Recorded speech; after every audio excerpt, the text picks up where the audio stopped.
오늘 말씀은 사무엘상서 31장 1절에서 13절까지의 말씀입니다. 오늘 이 사무엘서의 말씀은 사무엘상서의 마지막 부분입니다.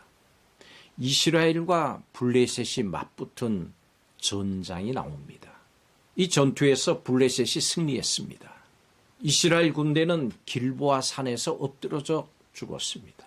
이 길보아 산에서 죽었다 하는 이야기는 이스라엘 군대가 도망치려고 했습니다마는 자기들의 진영에서조차도 벗어나지 못한 것을 이야기합니다. 블레셋 군사들은 사울 왕과 그의 아들을 추격했습니다. 사울의 생명이 위태롭게 됐습니다. 그 상황에서 사울은 자기의 무기를 든 자에게 칼로 자기를 죽이라고 명령합니다. 그렇지만 사울의 무기를 든 병사는 차마 왕을 죽이지 못합니다.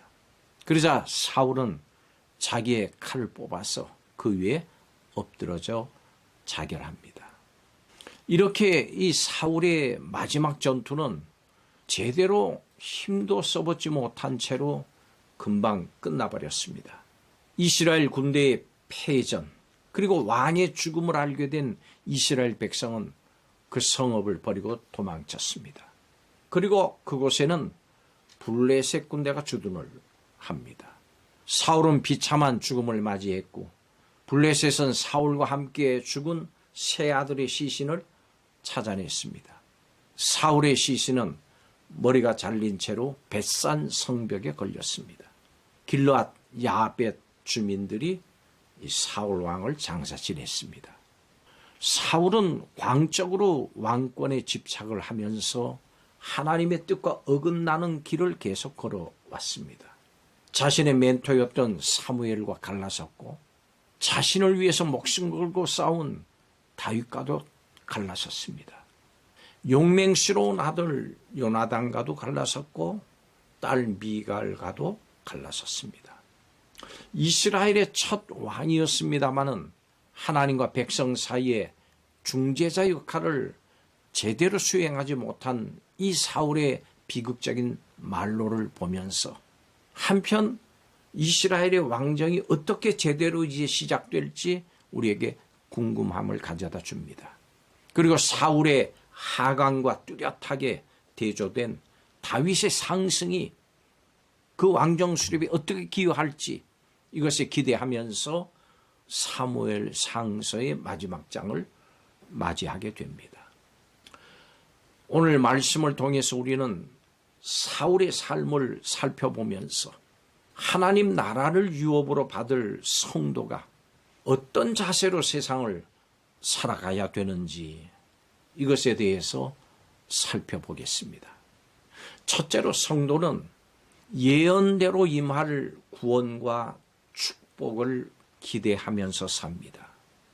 사울에게는 비극적인 죽음의 예언이 있었습니다마는 예수 그리스도의 보혈로 그리고 물과 성령으로 거듭나서 구원을 얻은 성도들에게는 축복의 예언이 있습니다. 하나님께서 사무엘 선지자를 통해서 주신 그 예언대로 사울과 그의 아들들이 한날에 비극적인 죽임을 당합니다. 사울은 이방인의 손에 죽는 것이 두려워서 자결했지만 블레셋 사람들은 사울의 시체를 훼손을 하고 욕되게 했고 성벽에 못을 박아서 전시하기까지 했습니다. 이 사울의 비극적인 최후는 하나님의 심판의 예언의 성취임을 증명합니다.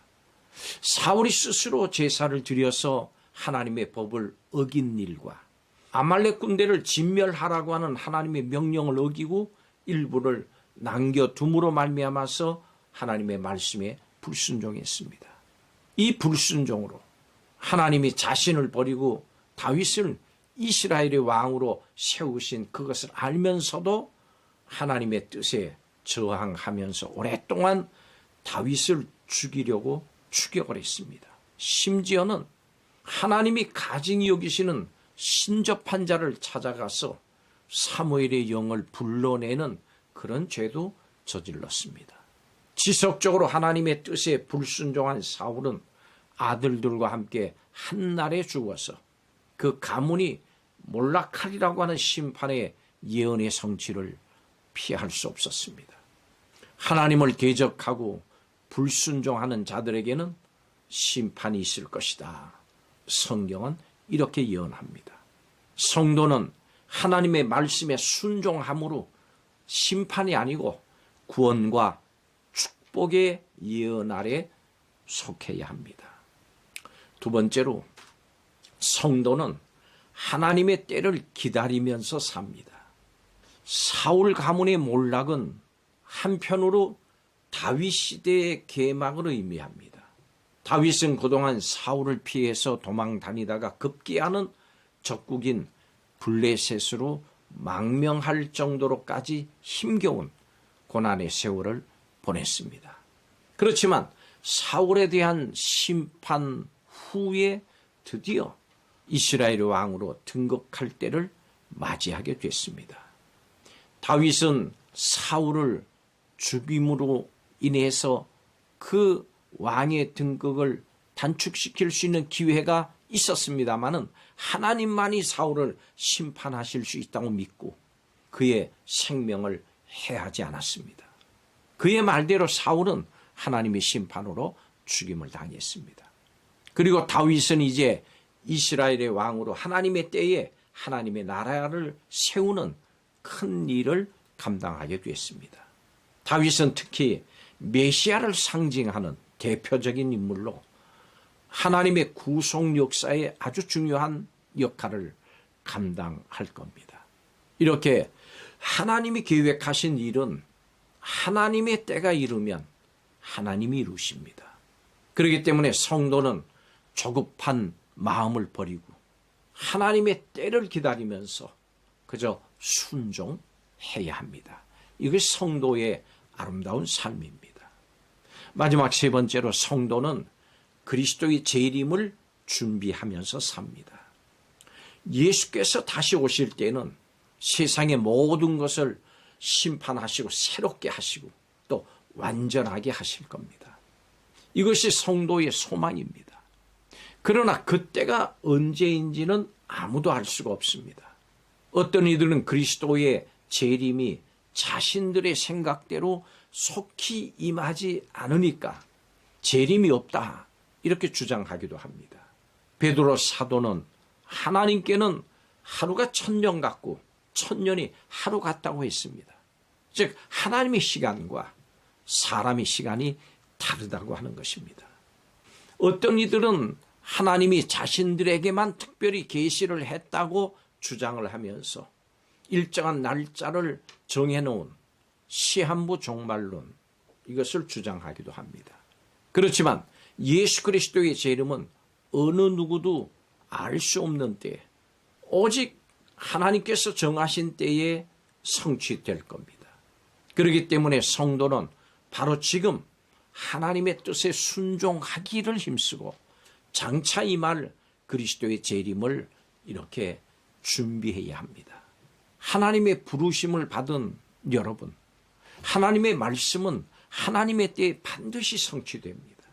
사울 가문의 몰락을 보면서 모든 역사를 계획하신 대로 이루시는 하나님의 능력과 그 하나님의 영광을 깨닫고 이제 우리는 심판의 예언이 아니라 축복의 예언의 성취의 길로 걸어가는 여러분이 다 되시기를 바랍니다. 세상에도 말세라고 말하는 사람들이 많습니다. 그런데 말세를 준비하는 사람은 적습니다. 성도는 언제나 영생의 복을 누리기 위해서 준비하는 삶을 살아야 합니다. 하나님의 나라를 기쁨으로 맞이할 준비하면서 사는 복된 하루가 되시기를 주의 이름으로 축복합니다. 기도하겠습니다. 주님의 말씀이 1.1회까지 성취됨을 믿고 하나님의 때를 기다리면서 순종하는 삶, 받을 축복과 그리스도 재림의 미래를 준비하면서 이 소망을 가지고 살아가는 우리 모두가 되게 하여 주시옵소서. 우리에게 소망을 주신 예수 그리스도의 이름으로 기도하옵나이다. 아멘.